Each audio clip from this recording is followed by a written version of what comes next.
You're listening to the Mythcreant podcast with your hosts, Oren Ashkenazi and Chris Winkle. There was a castle by a waterfall with a pink and purple wall and a princess living there. She had no parents and was all alone. She got by on her own and she liked it pretty well. 'Cause she never wore socks. She had a pet snake. She bought her a guitar and she ate a whole cake. And there wasn't anybody there to tell her what to do, so she did what she wanted to. Everybody knew the story of the princess who saved herself.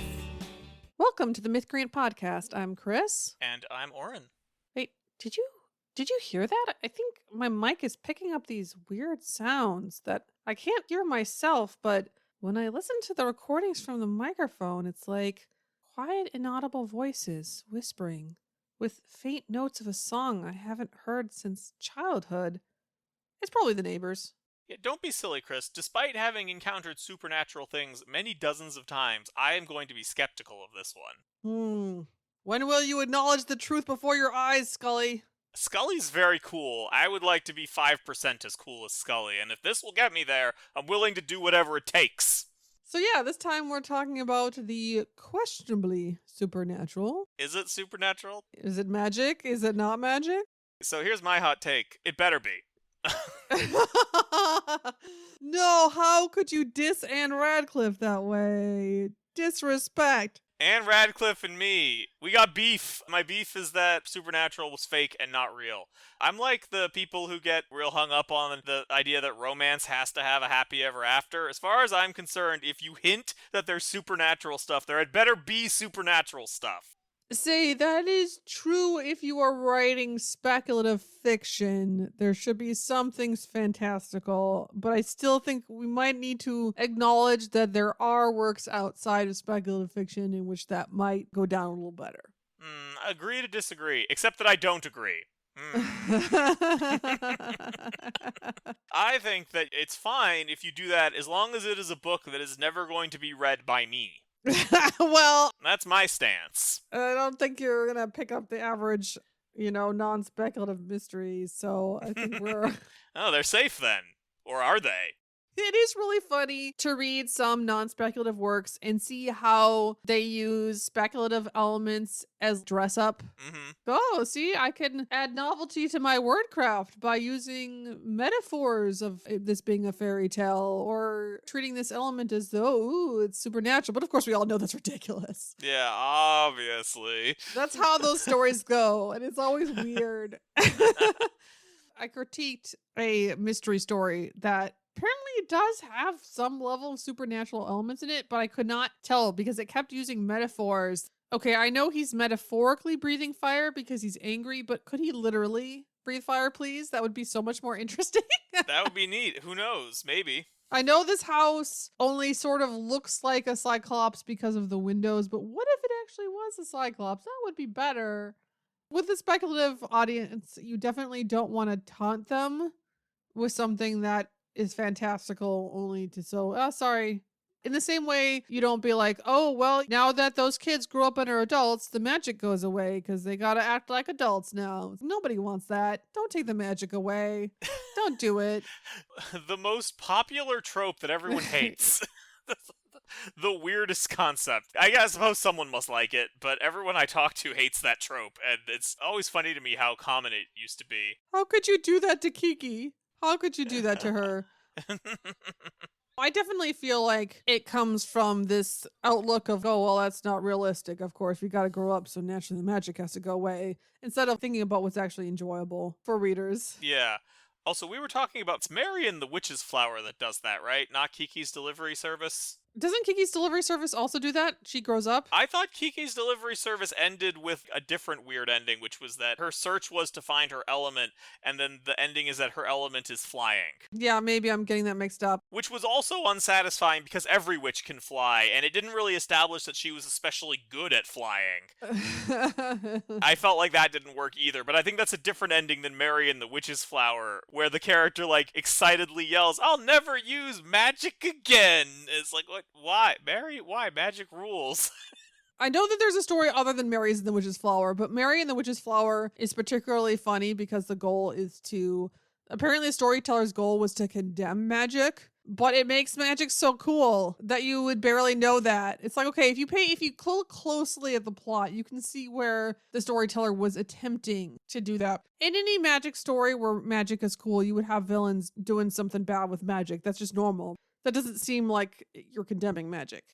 Like, you were just showing me villains doing bad things and they were magical. That's all that was happening, right? In any case, back to the questionably supernatural. Yeah. So why do it? Why have things that maybe or maybe are not magical, supernatural, fantastical in some way? Other than enraging me personally. Well, just having something mysterious is not going to do it. It's just the ending. Obviously, creating a mysterious atmosphere. If you don't know whether or not something is fantastical or if it's normal, that opens up kind of a mystery, creates lots of atmosphere, which is a big reason to do it. Mystery enhances a number of other traits, like if the magic is mysterious and you want it to be scary, that's much easier than if it's well known. And if you want it to be wondrous, that's also easy if you don't know for sure if it's magic or not. You can create this feeling that there might be magic anywhere, around any corner, which is very cool, even if there's very little actual magic in your story. I also think that it might be useful for slowing down the action in the story. Sure. Again, I think this is good for horror in particular because we don't necessarily want to heat up things too soon. Any kind of monster is only going to be threatening for so long. Right. In a lot of horror stories, we build the mood first with a few events that seem not quite right, but aren't overtly magical. And that helps the creep factor. And it also, frankly, uses some of the runtime. Well, building up the threat. Yeah. So that later we can confront it, but we don't confront it directly at first. So if we're not even sure if it's something supernatural, then that takes more time to reach the point where you've actually got it unveiled or have to fight it, for instance. Another advantage is that if you're in a world where the main character doesn't know if something's magical or not, doesn't know that magic exists, that's less you have to explain right off the bat. That's just a practical benefit. Because if your main character is already a wizard or knows about magic, that's more stuff you have to info dump. And if they don't, then they can learn at the same time the reader does. It reduces your overhead, and that's not the main reason to do it or anything, but it is a benefit. And I think with horror in particular, a lot of times we don't want to have magical protagonists because we want to disempower the protagonist. Yeah. It just doesn't make sense to have somebody coming in with magic. Instead, they're being introduced to magic for the first time because we want it to be intimidating. But again, you could do this with a light story as well. You could have a story that's really about discovering something that is wonderful and whimsical. That's like using a similar concept to hit a very different narrative experience. And that, what you're doing is you are building the fantasy of I might find magic. Little old me living in my little suburb or wherever. That's obviously a very different experience than a horror story being, ooh, is that thing spooky or just a serial killer? But you use a similar process. Yeah, I mean, the only real difference is that we want all of the fantastical things to feel positive in nature in some way. You know, instead of finding blood, you find flowers. Special glowing flowers. But maybe. Were they glowing? They seemed like they were glowing, but during the day, now you're not sure anymore, right? You know, just for an instant, I leaned my ear next to one and I thought I heard some fairy bells, but it could have been in my imagination. Yeah, it was probably your imagination. Let's talk about how you do things that are only questionably supernatural. What are the tricks and techniques? I would say first, any event with an unknown cause. We've got, why are all the doors open after midnight? Yes, technically somebody could be opening it, but we don't know who. And that's a strange thing for somebody to do. That's like your bread and butter. Right. This thing changed while we were looking in the other way. We don't know who did it. Or, strange unidentified music is another one. At this time in the middle of the night, we hear strange tinkling music. And somebody could be creating the music, but that's a strange thing for a person to do. And maybe we wander outside looking for the source of the music and we can't find it. Yeah. When we wander different directions, it seems to come from different places. But again, that could just be a trick of sound echoing. Here's a question.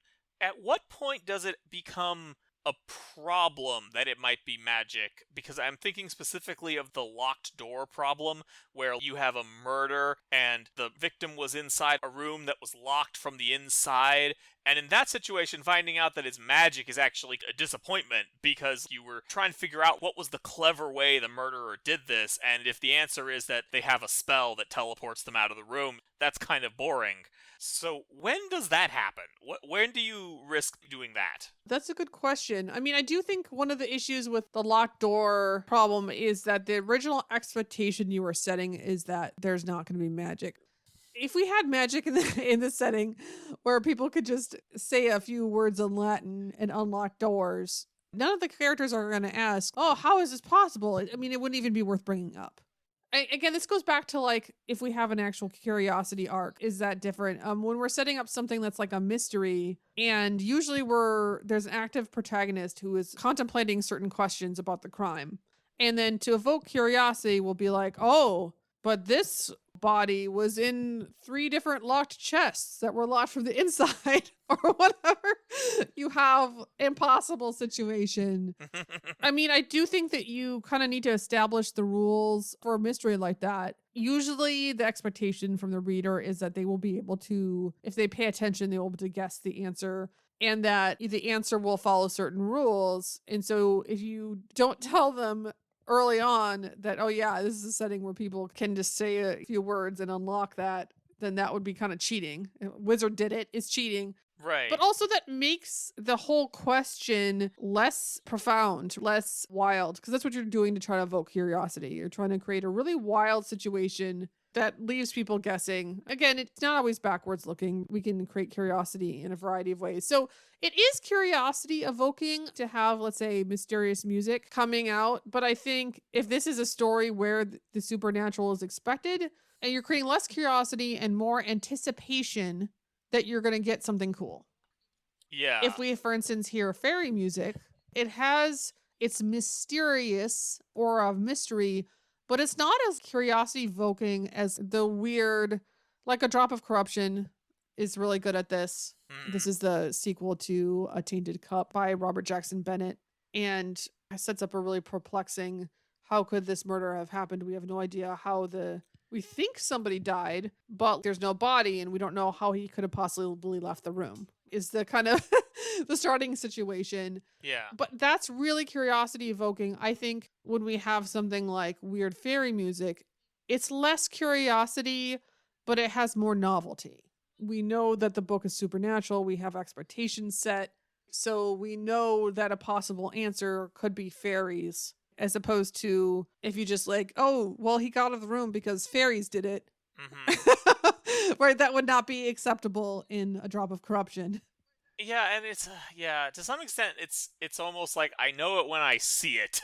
Because if we had a mystery with the locked room thing and it was magic, I'd be disappointed. But like, if the mystery is we found a murder victim and his organs are missing, even though there's no marks on his skin, and then I found out that that was due to an ancient cult performing dark magics, I don't think I'd be disappointed, right? I'd be like, oh, cool, an ancient cult performing dark magics.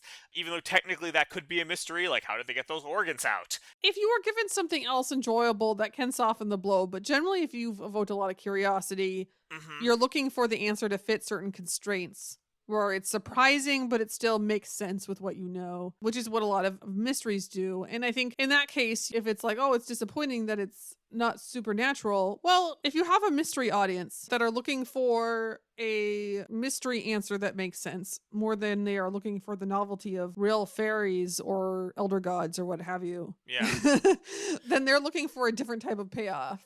And it's about those expectations that people come in the door with. And that you set as a storyteller. But I do think like that might be the key in some of these situations. As I mentioned in an earlier episode, I've recently listened to Anne Radcliffe, who is a late 1700s, early 1800s Gothic novel writer. And she had a habit of doing a lot of supernatural things that then she reveals to not be supernatural in the end. Yeah, why would you think they were supernatural, silly reader? Well, it was interesting because she clearly had a specific beef with people being superstitious and how that was bad and you should not give in to superstition. And I mean, in the context she creates, I can't say that that's wrong. That was her deal. And I think she tried to like answer it with various levels of nonsensicalness. One of the ones that I liked is when she uses, oh no, what is that little flame on tip of somebody's spear? That's so scary. And then it's static electricity from like the storm overhead. It's literally St. Elmo's fire is what it is. It's an actual thing in which the end of some kind of rod, like a ship's mast or whatever, will glow blue, and it's just a weather phenomenon. It's caused by charged particles in the air. It's very strange looking. At first, people are like, oh no, it's so ghostly. And then characters like, oh, this just happens when there's a storm. It's not actually, I don't think it's ghosts or a portent of doom or whatever. The funniest one, though, is when she has a character that's horrified. And this is like a total meta mystery, basically, because, I mean, it's written in Omniscient, but she won't say what her main character sees. Right. And we apply it's a dead person. There could be a non-supernatural dead person there. Yeah. But it's really funny when she then later needs to tie that up and she's like, oh, actually, it was just a wax doll. It was a wax doll because you see, and then of course she has to give this whole story of why like a wax doll that looks like a dead person is there. It's like, well, you see, this guy, he caused so much trouble and the church wanted him to repent. So they ordered him to make a wax doll of a dead person and then have him stare at it every day to contemplate his mortality so that he would think about being a better person. Just contemplating my wax doll over here. And then he decided that that was a good idea and then stipulated that his descendants would have to keep the wax doll of the dead person to contemplate their own mortality, or else they would lose some of their inheritance to the church. So they were required to keep it around, but they didn't want to look at it, so they just put it under this veil out of sight. Where the main character found it and thought it was an actual dead body and was too scared to look closer. A really important tip for writers who are implying that there is something supernatural and then revealing it was something else. Don't do that. If you have to launch into a big backstory explanation to explain it, that's probably not a good idea. That's true in general for any mystery, right? If once the mystery is revealed, you have to be like, okay, here's 2 pages of exposition. Something has probably gone wrong. This is the method of, instead of just having events with unknown causes that are weird, Anne Radcliffe would actually have people see things that they thought were supernatural, and then it just turned out to be some guy who would maybe was doing something a little unusual, but we would explain, like at what point bandits are hiding their goods in a part of the castle that previously was abandoned, and so they see a guy in a dead woman's room and they're like, oh no, it's a specter, it's a ghost, because we have to assume that they didn't look very closely. I think it's a little hard when we have movies with such good special effects. Yeah. And our thought of, well, could you tell visually the difference between a ghost and a person? But the assumption here is that no.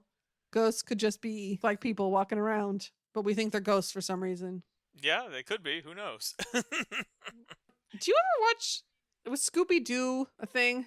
Yeah. Scooby-Doo is pretty famous for having people faking supernatural things. Yeah, my brother loved Scooby-Doo, which was part of my deep-seated childhood resentment that he was allowed to watch cartoons when I was not at his age, his standard older sibling experience.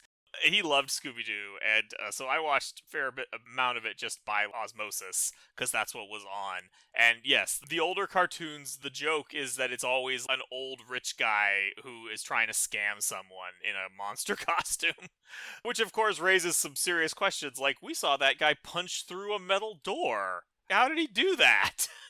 Again, not having really watched much Scooby-Doo, I know the thing it has a reputation for is having obviously supernatural things happen and then trying to weakly explain how the effect was created by some normal scheming guy in ways that are very unrealistic and definitely could not have created. Yeah. It depends on the episode, right? With some of them, all that really happened is that a guy chased them around, and it's like, well, that was actually a guy in a monster suit that chased us around. Okay, sure, that could happen. And then in other episodes, they're like, ooh, how did he do all of this weird stuff? Well, he used a fog machine and magnets, and those have varying degrees of credibility.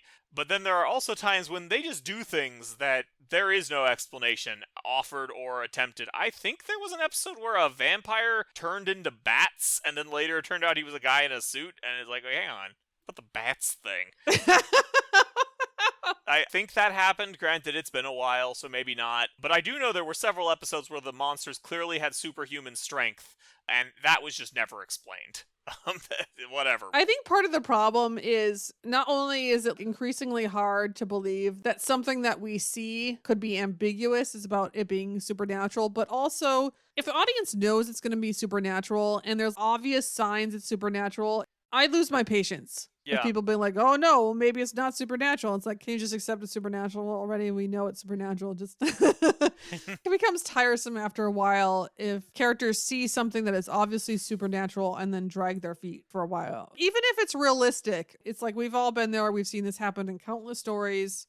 Yeah, I find myself really torn there, and this is actually why I so often prefer to start with characters already knowing about the supernatural, and just because, on the one hand, I know it's boring for them to continue to insist it's not supernatural for a long time, but at the same time, it's also really hard for me to believe that they would just accept that something was supernatural unless they had some pre-existing beliefs in that area. We just enjoyed T. Kingfisher's What Moves the Dead, which is basically an adaptation of Fall of the House of Usher. Although Fall of the House of Usher is so brief that it sticks close enough that I think it's fair to call it an adaptation. But again, it has so much plot that the original doesn't, because the original is just a tiny little story. But I think it's a really good novella. And I think in that one, we have weird things. And I think the important thing there is it's not necessarily that the characters accept outlandish ideas immediately, is that they're willing to move forward not being sure,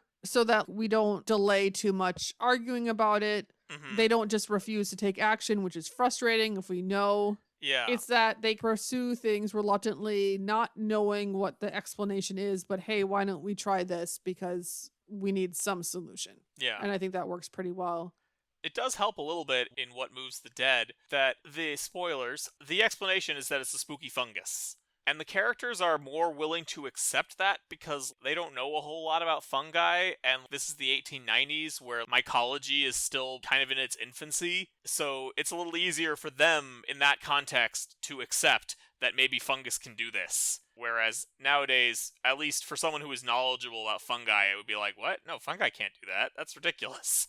Although, perhaps not a normal person, because I have talked to several people who think that The Last of Us is based on real science. Oh, no. And are, like, genuinely afraid that, like, fungus is going to do that. Okay, you should be worried about increased fungal infections for a number of reasons, but they're just the boring kind that will kill you. Not, like, the kind that will turn you into a cool zombie. Yeah, we should be worried about more epidemics, but we don't need to worry about zombies, specifically.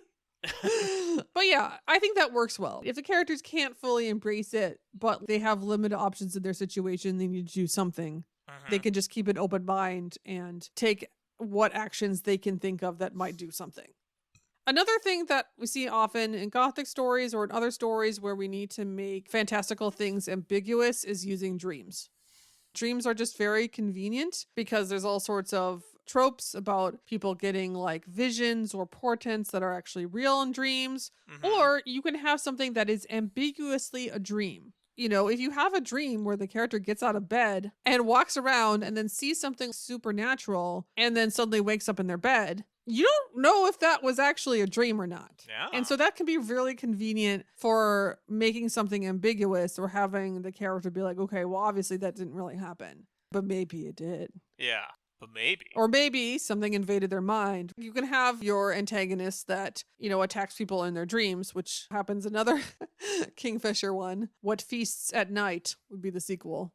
So dreams really offer a lot in terms of creating ambiguous situations. Is that a magical dream? Is it a normal dream? Or was I actually walking about in the middle of the night and saw things? So here's a thought. At what point does it cross the line from something that it's okay to leave ambiguous to something that you really need to explain by the end? I can think of some stories where if this character has an arc about regaining their faith, I don't really need to know if the good luck they had at the end was actually an angel or not. I'm okay with that being ambiguous. I think that if someone was going around doing murders and the witnesses were all like, it looked like an angel killing people with a flaming sword, I'd want to know if that was real or not. And so presumably you cross a line somewhere. I just don't know where that is. That's a good question. But certainly I think when it's more closely related to actual plot arcs that need to be concluded, right? Yeah. I think that's the first question I would ask. Is there a plot arc here that we need to close? And sometimes that might be a curiosity arc. It might be, again, we had a murder done in a weird way. We really do expect that to be explained by the end because that's the expectations you set with a mystery audience. If you're going to evoke so much curiosity that it's designed to create enough engagement for people to keep going, that's probably something that needs to be answered. But yeah, whereas it's something that, okay, we've closed up all the arcs, but this could be one way or the other. I also think that it might be easier to have something that has two different options instead of something that's wide open. Was that really the ghost of my mother, or was that just a dream or hallucination when I was on shrooms? We have two different options. Yeah. Whereas if we have a situation where we never find out where the strange music is coming from at all, that's not an either or. Yeah. That's a wide open. So I really think that ambiguousness and like ambiguous endings, you really do best when you paint what the possibilities are. It's either this or that. And we don't know which, but we can imagine either one. Whereas if you have a wide open question that could be anything, like we didn't find out where the strange unidentified music came from, so that doesn't give us anything to go off of or to think about. Whereas if you have, oh, we thought that music came from this person, but then somebody else said that they were dead before that we heard the music. Ooh. Did they make a mistake, or did that person play music from beyond the grave? That's again, we have two options. We've closed off the plot arcs. I guess that's where I would start. Well, now we're going to go ahead and call this episode to a close. And no, we're not going to explain if that stuff at the beginning about special voices hearing on the microphone was magic or not. You'll just have to wonder. Or will we? Okay. Well, if you enjoyed this episode, consider supporting us on Patreon. Go to patreon.com/mythcreants. And before we go, I want to thank a few of our existing patrons. First, there's Amon Schaber. He's an urban fantasy writer and a connoisseur of Marvel. Then there's Kathy Ferguson, who's a professor of political theory in Star Trek. We will talk to you next week. There was a dragon with a pointy tail. He was bigger than a whale and his breath was terrible. He scared the princess when he came around. Tried to burn the castle down, but she caught him by his tail. Then she tied him to a tree so the dragon couldn't fly. She told him he was mean and it made the dragon cry. When he finally apologized, she offered him some tea. He accepted it graciously. Now he visits every weekend with the princess who saved herself. This has been the Mythcreant podcast. Opening closing theme, The Princess Who Saved Herself by Jonathan Colton.